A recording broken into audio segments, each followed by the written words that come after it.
saya akan menjelaskan tentang hakikat perkembangan. Perkembangan ialah suatu proses transformasi individu ke arah yang kian maju dan kian matang. Untuk memahami perkembangan bisa dipahami melalui 3 konsepsi. Yang pertama yakni konsepsi asosiasi, yang kedua yakni konsepsi Gestalt, dan yang ketiga atau yang terakhir yakni konsepsi sosiologisme. Jika ditinjau dengan konsepsi asosiasi, yang menjadi suatu proses ialah proses asosiasi. Pada proses asosiasi yang amat esensial ialah sub-sub, sedangkan keutuhan menjadi ihwal yang dinomorduakan atau menjadi hal yang bersifat sekunder. Sub-sub itu melekat satu sama lainnya. Salah satu tokoh teori atau konsepsi ini ialah John Locke. Melalui teorinya tabula rasa, John Locke menganalogikan bayi itu seperti kertas putih yang belum tercoret atau belum terisi apapun. Seiring berjalannya waktu, kertas tersebut akan terisi melalui pengalaman-pengalaman yang akan dilalui oleh anak tersebut sehingga bisa membentuk sikap atau perilaku atau budi pekerti. Selain itu, selain John Locke, terdapat sejumlah tokoh yang memperkuat atau yang mendukung teori ini. Misalnya Thorndike dengan teori koneksionismenya, lalu ada Watson dengan teori behaviorismenya, dan lain-lain. Tokoh-tokoh tersebut dinamakan tokoh neo-asosiasi. Selain itu, terdapat konsepsi yang bertolak belakang dengan konsepsi asosiasi maupun konsepsi neo-asosiasi. Konsepsi ini dinamakan konsepsi Gestalt. Jika merujuk ke konsepsi Gestalt yang menjadi hal terikhwal yang esensial dari perkembangan itu bukanlah sub-sub tetapi keseluruhan. Konsepsi ini merujuk pada terjadinya observasi. Jadi bisa diketahui konsepsi Gestalt bertolak belakang dengan konsepsi asosiasi John Locke ataupun Watson ataupun sejumlah tokoh lainnya. Salah satu tokoh Gestalt ialah Wertheimer. Dia mengutarakan bahwa observasi termuat hal esensial yang mengalahkan jumlah unsur-unsur. Selain itu, terdapat teori yang bertolak belakang dengan teori yang ada sebelumnya, yakni teori asosiasi maupun teori neo-asosiasi maupun teori Gestalt ataupun neo-Gestalt. Teori ini dinamakan atau konsepsi sosiologisme. Teori sosiologisme memandang atau berpendapat bahwa anak itu pada mulanya ialah asosial yang dalam perkembangannya bertransformasi ke arah sosial via proses peniruan, penyesuaian diri dengan lingkungannya, dan seleksi anak meniru semua sikap orang dewasa. Tokoh konsepsi sosiologisme ini ialah Mark Bentley. Selanjutnya saya akan menjelaskan tentang perbedaan pertumbuhan dan perkembangan. Pakar yang bernama Sunarto dan Hartono pada tahun 2008 mengutarakan bahwa pertumbuhan berkaitan dengan perubahan kuantitatif atau yang berhubungan dengan bilangan atau angka, yakni berkaitan dengan penambahan ukuran dan struktur biologis. Pertumbuhan ialah perubahan secara fisiologis sebagai output dari proses pematangan fungsi-fungsi jasmani yang berlangsung secara normal pada anak yang sehat pada perjalanan masa tertentu, ataupun pertumbuhan sebagai proses transmisi dari konstitusi fisik yang menurun secara genetik dalam wujud proses aktif dengan kontinu. Misalnya, tatkala lahir, seorang anak mempunyai panjang sekitar 40 cm, lalu seiring berjalannya waktu, maka panjang atau tinggi anak tersebut akan bertambah menjadi 130 cm. Hal tersebut merupakan contoh pertumbuhan karena tinggi badan itu bisa diukur melalui meteran misalnya. Lalu contoh lainnya ialah berat badan seseorang pada usia 6 tahun yakni seberat 30 kg. Lalu dengan berjalannya waktu maka umurnya juga bertambah dan beratnya mungkin bertambah menjadi 40 kg. Nah, berat badan tersebut merupakan contoh pertumbuhan. Pertumbuhan ini bersifat irreversible, yang artinya tidak mungkin kembali ke awal. Misalnya tinggi awalnya 140 cm dan tinggi setelahnya 150 cm, maka tidak mungkin tingginya tersebut akan menyusut. Dalam pertumbuhan itu tidak mungkin. Makanya pertumbuhan ini disebut atau bersifat irreversibel, yang mustahil kembali ke bentuk awal. Sementara itu, perkembangan ialah proses pematangan sel-sel ke arah kedewasaan. Perkembangan bertolak belakang dengan pertumbuhan. Maksudnya ialah apabila pertumbuhan mampu diukur dengan angka atau bersifat kuantitatif, perkembangan justru tidak mampu diukur dengan angka atau bersifat kualitatif.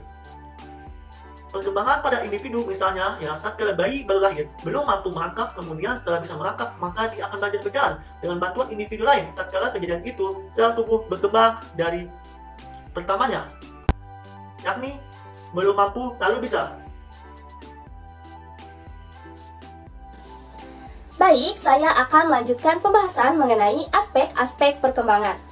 Berdasarkan beberapa definisi mengenai pertumbuhan dan juga perkembangan, serta perbedaan di antara keduanya yang telah diuraikan sebelumnya, mari kita samakan persepsi bahwa perkembangan itu diartikan sebagai perubahan yang mencakup fisik dan psikis atau jasmania dan rohania. Sehingga yang menjadi pembahasan pada poin ini tentang aspek-aspek perkembangan adalah mencakup fisik dan psikis. Yang pertama yaitu aspek fisik. Perkembangan terjadi pada fisik. Perkembangan fisik manusia dimulai dari masa pralahir dan terus berlangsung hingga masa setelah lahir. Pertumbuhan dan perkembangan manusia sebelum lahir dimulai dari masa atau tahapan fertilisasi, yaitu pembuahan ovum oleh sel sperma yang nantinya akan menghasilkan zigot. Selanjutnya, perkembangan zigot hingga embrio atau embrio vertebrata mempunyai tahapan sebagai berikut, yaitu dari zigot, lalu fase morula, lalu fase blastula, lalu ada fase gastrula, dan terakhir yaitu embrio atau janin atau calon individu baru. Tahapan pertumbuhan manusia sebelum lahir dapat dilihat pada gambar di samping. Baik, adapun perkembangan dan pertumbuhan manusia setelah lahir dimulai adalah yang pertama ada balita 0 sampai 5 tahun, lalu anak-anak 6 sampai 10 tahun, selanjutnya ada remaja 11 hingga 18 tahun, lalu ada dewasa 19 tahun dan seterusnya hingga manula 50 tahun ke atas. Adapun tahapan ini dapat dilihat pada gambar di samping, dari balita hingga manula. Pertumbuhan fisik baik secara langsung maupun tidak langsung mempengaruhi perilaku anak. Pertumbuhan fisik anak akan menentukan keterampilan anak dalam bergerak. Pertumbuhan fisik ini terjadi secara bertahap. Setiap individu pasti berbeda dan memiliki jadwal fisik individual. Menurut Hollock tahun 1950, pertumbuhan fisik anak dibagi menjadi 4 periode utama. 2 periode ditandai dengan pertumbuhan yang cepat dan 2 periode lagi ditandai dengan pertumbuhan yang melambat.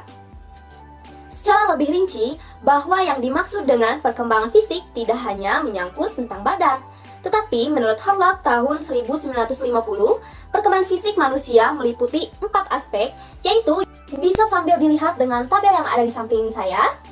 Yang pertama yaitu sistem saraf. Pengaruhnya yaitu terhadap perkembangan kecerdasan dan juga emosi. Lalu yang kedua yaitu otot. Berpengaruh terhadap perkembangan kekuatan dan juga motorik. Lalu yang ketiga, kelenjar endokrin. Berpengaruh terhadap munculnya pola-pola tingkah laku yang baru. Lalu yang terakhir atau yang keempat, struktur fisik. Nah, pengaruhnya itu terhadap tinggi dan juga berat badan. Selain keempat aspek tersebut, aspek yang tak kalah penting dari perkembangan fisik adalah otak. Berdasarkan strukturnya, secara umum, otak terdiri dari 3 bagian. Otak mempunyai pengaruh yang tentunya sangat menentukan bagi perkembangan aspek lain, seperti aspek perkembangan motorik, lalu perkembangan intelektual, emosional, sosial, moral, maupun itu kepribadian. Baik, yang kedua yaitu aspek intelijensi. Intelijensi atau daya pikir berkembang sejalan dengan pertumbuhan syaraf otak. Perkembangan intelijensi dipengaruhi oleh kematangan otak yang mampu menunjukkan perkembangannya dengan baik. Di KBBI, intelijensi diartikan dengan 2 makna. Yang pertama sebagai daya reaksi atau penyesuaian yang cepat, dan yang kedua yaitu kecerdasan. Lalu selanjutnya ada para ahli yang mendefinisikan intelijensi dengan berbagai arti, yaitu yang pertama oleh Chaplin tahun 2002 yang menyatakan bahwa intelijensi adalah kemampuan menghadapi dan menyesuaikan diri terhadap situasi atau sesuatu yang baru secara cepat dan juga efektif. Lalu hampir sama juga disampaikan mengenai definisi intelijensi ini oleh Woolfolk tahun 1995 yang menyatakan 3 pengertian dari intelijensi. Yang pertama yaitu kemampuan untuk belajar. Yang kedua, keseluruhan pengetahuan yang telah diperoleh. Dan yang terakhir yaitu kemampuan untuk beradaptasi secara berhasil dengan situasi baru atau lingkungan pada umumnya. Nah, tingkatan intelijensi setiap manusia tentunya berbeda-beda. Dan untuk mengetahuinya diperlukan sebuah tes yang dinamakan tes IQ. Berdasarkan tingkatannya, intelijensi manusia dapat dilihat pada tabel di samping. Ada beberapa tingkatan dari intelijensi manusia, dimulai dari paling atas yaitu ada jenius, dan selanjutnya itu ada beberapa tingkatan bisa dilihat. Nah, tingkatan intelijensi tersebut memperlihatkan kemampuan kognitif manusia. Menurut pendapat lama, tingkatan intelijensi ini dapat menentukan keberhasilan hidup seseorang. Namun, pendapat baru, intelijensi ini tidak terlalu mempengaruhi kesuksesan hidup seseorang. Yang ketiga yaitu aspek emosi. Selain aspek fisik dan juga intelijensi yang mengalami perkembangan, aspek emosi juga memiliki perkembangan atau mengalami perkembangan. Dalam KBBI, emosi memiliki 3 arti. Yang pertama yaitu ucapan perasaan yang berkembang dan juga surut dalam waktu yang singkat. Lalu yang kedua, keadaan dan reaksi psikologis dan fisiologis seperti kegembiraan, kesedihan, dan lain-lain. Lalu yang ketiga yaitu marah. Menurut Sunarto dan Hartono pada tahun 2008 menyebutkan emosi merupakan gejala perasaan yang disertai dengan perubahan atas perilaku fisik. Nah, berikut contoh hubungan emosi dengan perilaku fisik dapat dilihat pada tabel di samping. Nah, bisa dilihat ya di samping ini kita lihat seperti misalnya saat kita sedih, maka kita akan melakukan perilaku fisik seperti menangis. Lalu jika kita senang, maka kita akan melakukan perilaku fisik tertawa. Nah, seperti itu contoh-contohnya. Nah, emosi sebagai suatu peristiwa psikologis tentunya memiliki ciri-ciri. Apa saja sih ciri-ciri dari emosi? Menurut Yusuf tahun 2019 terdapat beberapa ciri-ciri dari emosi. Yang pertama lebih bersifat subjektif daripada peristiwa psikologis lainnya, seperti pengamatan dan lain-lain. Nah, emosi ini tentu saja berbeda-beda, tergantung dari perasaan dari setiap orang. Lalu yang kedua bersifat fluktuatif atau tidak tetap.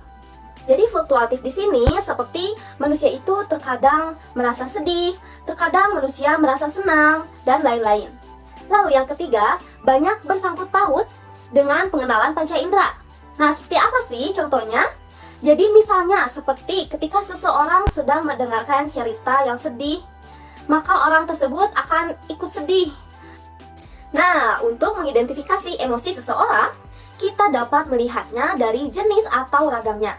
Emosi terbagi menjadi 2 kelompok, yaitu yang pertama emosi sensorik dan emosi psikis. Yang pertama emosi sensorik. Emosi sensorik yaitu emosi yang ditimbulkan rangsangan dari luar terhadap tubuh kita. Contohnya itu seperti rasa dingin yang ditimbulkan ketika kita sedang dalam musim dingin. Lalu contoh lain seperti rasa kenyang yang timbul ketika kita sudah makan yang cukup banyak. Lalu yang kedua ada emosi psikis.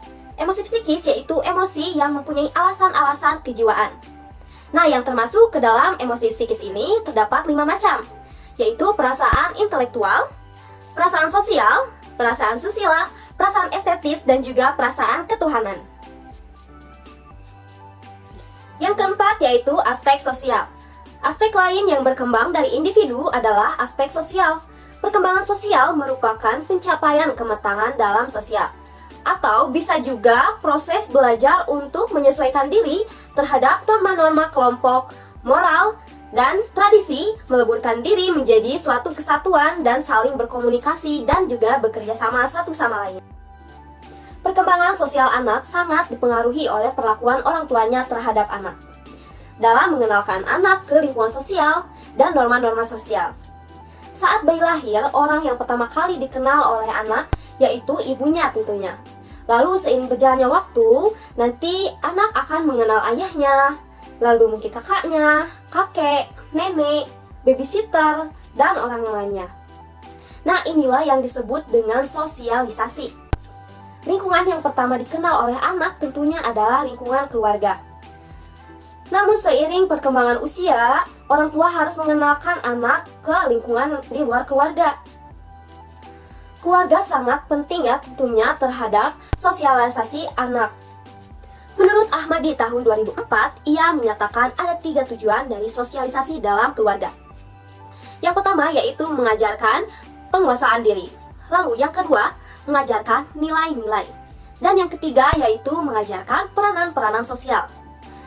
Anak yang tidak memiliki masalah sosial di lingkungan keluarganya biasanya akan lebih mudah bersosialisasi di lingkungan lain. Lalu saat usia sekolah, anak nanti akan belajar di lingkungan yang baru. Lalu tentunya nanti anak akan mengenal sosok-sosok yang lain, seperti misalnya ada guru, teman, dan yang lainnya. Nah, nanti akan diteruskan ke jenjang-jenjang selanjutnya terus dan terus, hingga nanti anak akan mengalami perkembangan sosial.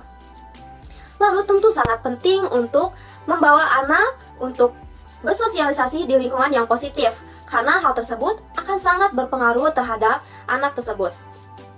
Lalu orang tua juga tentu sangat berperan penting untuk hal ini. Lalu yang kelima yaitu aspek bahasa. Bahasa termasuk ke dalam aspek perkembangan.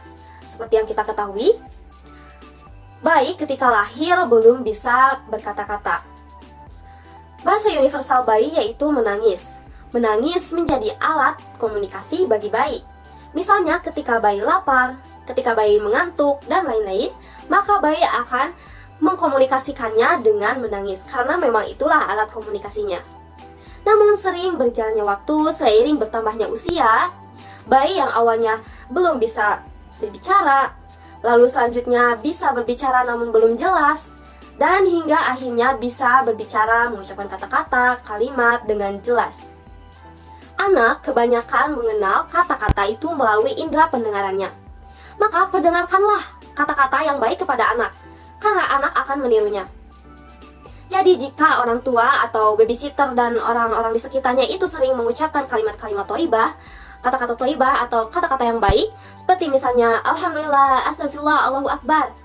Nah, maka anak juga akan mengikutinya dengan mengucapkan kalimat-kalimat kata-kata yang baik. Dan sebaliknya, jika orang tua atau orang di sekitarnya itu sering mengucapkan kalimat-kalimat sayang atau kalimat-kalimat yang buruk, nanti anak juga akan mengikuti mengucapkan kata-kata yang buruk juga. Tentunya kita tidak ingin anak mengikuti hal buruk, maka kita harus memberi contoh dengan mengucapkan selalu kata-kata yang baik. Nah, di samping saya ini terdapat tabel mengenai perkembangan bahasa pada anak. Bisa dilihat di samping saya dari 0 sampai 3 bulan dan seterusnya. Yang keenam yaitu aspek bakat. Dalam KBBI, salah satu arti bakat adalah dasar atau kepandaian, sifat, dan pembawaan yang dibawa sejak lahir. Bakat ini merupakan kemampuan tertentu atau khusus yang dimiliki oleh seorang individu. Hanya dengan sedikit rangsangan atau latihan, maka bakat ini akan bisa berkembang. Bakat dapat berkembang jika memiliki fasilitas yang memadai. Seperti misalnya, seorang anak yang memiliki bakat dalam menyanyi. Ia selalu latihan dan juga ia mengikuti les menyanyi, dan juga ia memiliki alat-alat seperti mikrofon atau alat-alat musik yang menunjang untuk perkembangan bakat tersebut. Nah, namun di sisi lain, dalam beberapa kasus tentunya sangat banyak sekali seseorang yang memiliki bakat tertentu namun terpendam dan tidak dapat berkembang. Hal tersebut dikarenakan ia tidak mempunyai fasilitas yang memadai. Yang ketujuh yaitu aspek yang terakhir, aspek sikap, nilai atau moral. Pada masa bayi tentu saja belum dipermasalahkan mengenai moral. Namun seiring bertambahnya usia, seiring berkembangnya psikis dan fisik, maka anak juga akan mengalami perkembangan dalam sikap, nilai, dan moralnya. Nah, pada anak biasanya pengetahuan mengenai moralnya itu masih rendah. Namun biasanya pada hal-hal yang sederhana, anak sudah tahu mana itu yang boleh dan mana yang tidak boleh. Dan juga yang baik dan mana yang tidak baik. Sedari dini, orang tua harus sudah membina anak mengenai moral. Karena moral anak sangat dipengaruhi oleh lingkungan keluarga tentunya, pada khususnya yaitu orang tua. Orang tua harus bisa menjadi uswasana atau suri tauladan bagi anaknya. Karena nanti anak akan mudah memahami jika melihat contoh yang secara langsung, contoh moral yang baik secara langsung atau konkret. Baik, selanjutnya ada faktor-faktor yang dapat mempengaruhi perkembangan individu. Yusuf dan Sugandi pada tahun 2018 menyebutkan bahwa ada dua faktor yang dapat mempengaruhi perkembangan individu, yaitu faktor genetika atau herediter dan faktor lingkungan. Herediter adalah totalitas karakteristik individu yang diwariskan orang tua kepada anak, atau segala potensi, baik fisik maupun psikis, yang dimiliki individu sejak masa konsepsi sebagai pewarisan dari pihak orang tua melalui gen-gen. Faktor genetika merupakan faktor keturunan yang diturunkan melalui gen-gen dari orang tua kandung sejak masa konsepsi, baik berupa fisik maupun psikis. Fisik yang diturunkan kepada anak, misalnya postur tubuh tinggi, posisi gigi, kemiripan wajah, dan juga bentuk wajah. Sedangkan psikis yang diturunkan adalah berupa sifat-sifat, watak, dan kepribadian. Jika orang tuanya pendiam, maka anaknya pun cenderung akan memiliki sifat pendiam. Anak pemarah salah satunya karena orang tuanya menurunkan sifat pemarah yang ada pada dirinya. Dikarenakan kedua faktor ini sangat mempengaruhi perkembangan individu atau anak, maka orang tua terutama ibu harus menjaga dengan benar janin yang masih berada dalam kandungannya dengan mengonsumsi makanan yang bergizi, halal dan juga thayyib, serta menjaga batin untuk tidak stres dan menjaga kondisi hati agar tetap tenang. Anak yang dilahirkan dan dibesarkan di keluarga yang memegang teguh nilai dan norma agama akan tumbuh menjadi anak yang memiliki nilai norma dan agama yang kuat. Keteladanan dari anggota keluarga, terutama ayah dan ibu, yang dapat memperkuat anak menjadi individu yang berkepribadian kuat dengan nilai-nilai agama dan norma. Kontrol orang tua sangat diperlukan untuk tetap menjaga agar anak tumbuh sesuai dengan fitrahnya. Orang tua tidak bisa melepaskan diri dalam hal pendidikan, pengawasan, dan juga pengontrolan anak kepada pembantu rumah tangga atau ART, ataupun pengasuh, atau bahkan kepada guru sekalipun, karena hal itu menjadi tugas utama orang tua. Selain keluarga, lingkungan juga dapat mempengaruhi perkembangan anak. Jika faktor lingkungan lebih kuat dan dominan, maka anak akan mendapatkan pengaruhnya dari lingkungan. Misalnya, anak yang bergaul di lingkungan kota akan berbeda dengan anak yang bergaul di daerah pedesaan atau kampung. Anak yang banyak bergaul dengan teman-teman yang sering melontarkan kata-kata kasar dan kotor, maka bahasa kotor dan kasarlah yang akan keluar dari anak. Dan sebaliknya, jika anak dibesarkan di lingkungan yang menjaga kesantunan dalam berbahasa, maka anak akan menjadi santun. Jenis ketiga dari faktor lingkungan adalah lingkungan sekolah. Sebagian waktu anak digunakan di sekolah. Sekolah yang menerapkan disiplin tinggi dan adab yang mulia akan memberikan pengaruh kepada anak. Pendidikan yang diberikan di sekolah berupa akhlak mulia dapat membentuk siswa menjadi anak yang berakhlak mulia.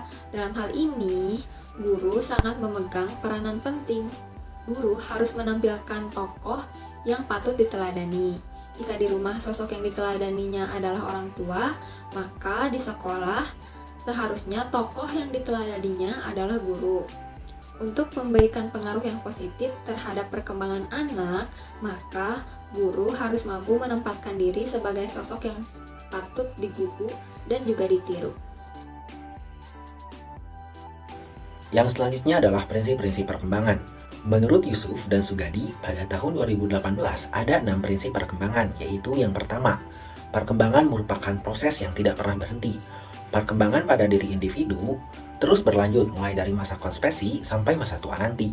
Setiap bertambah usia, maka ada perkembangan yang terjadi pada individu, baik fisik maupun psikis. Perkembangan yang berjalan normal akan berlangsung sesuai dengan tahap perkembangan dan tugas perkembangannya. Selama individu mengalami perkembangan, maka pada hakikatnya dia sedang berproses dari waktu ke waktu untuk mencapai tugas perkembangannya. Lalu, yang kedua, semua aspek perkembangan saling mempengaruhi. Pada bab sebelumnya telah diuraikan bahwa aspek perkembangan itu meliputi aspek fisik, intelijensi, emosi, sosial, bahasa, bakat, sikap, nilai, dan moral. Semua aspek tersebut saling mempengaruhi. Misalnya, perkembangan pada aspek fisik akan disertai dengan perkembangan bahasa dan emosi. Perkembangan yang positif pada aspek fisik akan mempengaruhi pula perkembangan positif pada aspek intelijensi. Sebaliknya, jika mengalami gangguan pada salah satu aspek tersebut, maka akan mempengaruhi perkembangan yang lambat atau negatif pada aspek fisik. Lalu yang ketiga, perkembangan itu mengikuti pola atau arah tertentu. Perkembangan pada individu terjadi secara teratur, mengikuti pola tertentu. Setiap tahap perkembangan merupakan hasil dari perkembangan tahap sebelumnya dan merupakan prasyarat bagi perkembangan selanjutnya. Misalnya, perkembangan pada bahasa anak. Anak tidak langsung dapat berbicara dengan lancar, tetapi melalui proses yang dilaluinya secara bertahap, maka perkembangan bahasa pada anak ini sesuai dengan tahapan usianya. Misalnya, berdasarkan tahapannya, anak yang berusia 0-3 bulan baru bisa bersuara, tertawa, dan mengoceh. Dia belum bisa mengucapkan kata-kata tertentu. Tetapi sejalan dengan perkembangan, di usia 12-18 bulan, anak baru bisa mengucapkan kata pertamanya. Misalnya seperti mama, papa, kakak, atau yang lain-lainnya. Dan seterusnya, terus mengalami perkembangan yang disertai dengan meningkatnya kemampuan berbahasa pada anak tersebut. Yang keempat, perkembangan terjadi pada tempo yang berlainan. Perkembangan fisik maupun psikis mencapai kematangannya terjadi pada tempo yang berlainan atau berbeda. Misalnya, imajinasi dan kekuatan memori terjadi pada usia dini, sementara pertumbuhan fisik tangan kaki terjadi pada usia remaja.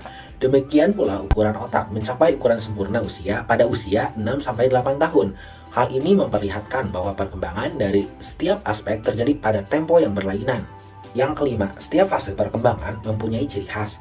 Setiap fase perkembangan dari setiap aspek perkembangan memiliki ciri khas tertentu, dan ciri khas ini dapat dijadikan indikator ketercapaian perkembangan individu pada fase tersebut. Misalnya, pada usia dini memiliki ciri khas atau karakteristik egosentris, unik, aktif, dan energik, rasa ingin tahu yang kuat dan antusias terhadap banyak hal, eksploratif dan berjiwa berpetualang, spontan dan kaya dengan fantasi, masih muda, frustasi, masih kurang perhatian dalam melakukan sesuatu, daya perhatian yang pendek, bergairah untuk belajar, dan semakin menunjukkan minat terhadap teman. Ciri khas ini berbeda pada usia remaja dan dewasa. Lalu yang terakhir, setiap individu yang normal akan mengalami tahapan atau fase perkembangan. Perkembangan itu akan terjadi pada setiap individu. Hanya saja ada yang terjadi secara normal dan ada juga yang tidak normal. Pada individu yang normal, berdasarkan Quran Surat Al-Hajj pada ayat 5 dan Ghafir pada ayat 67, Allah menyebutkan bahwa manusia mengalami tahap perkembangan masa tifun atau kanak-kanak, asyuda, dewasa, suyuh, tua. 3 fase perkembangan tersebut terjadi pada manusia. Hanya saja setiap individu berbeda-beda. Ada yang hanya mencapai fase tifun atau kanak-kanak, ada yang juga hanya mencapai fase asyuda, dewasa, dan bahkan ada yang sampai fase syuyuh, tua.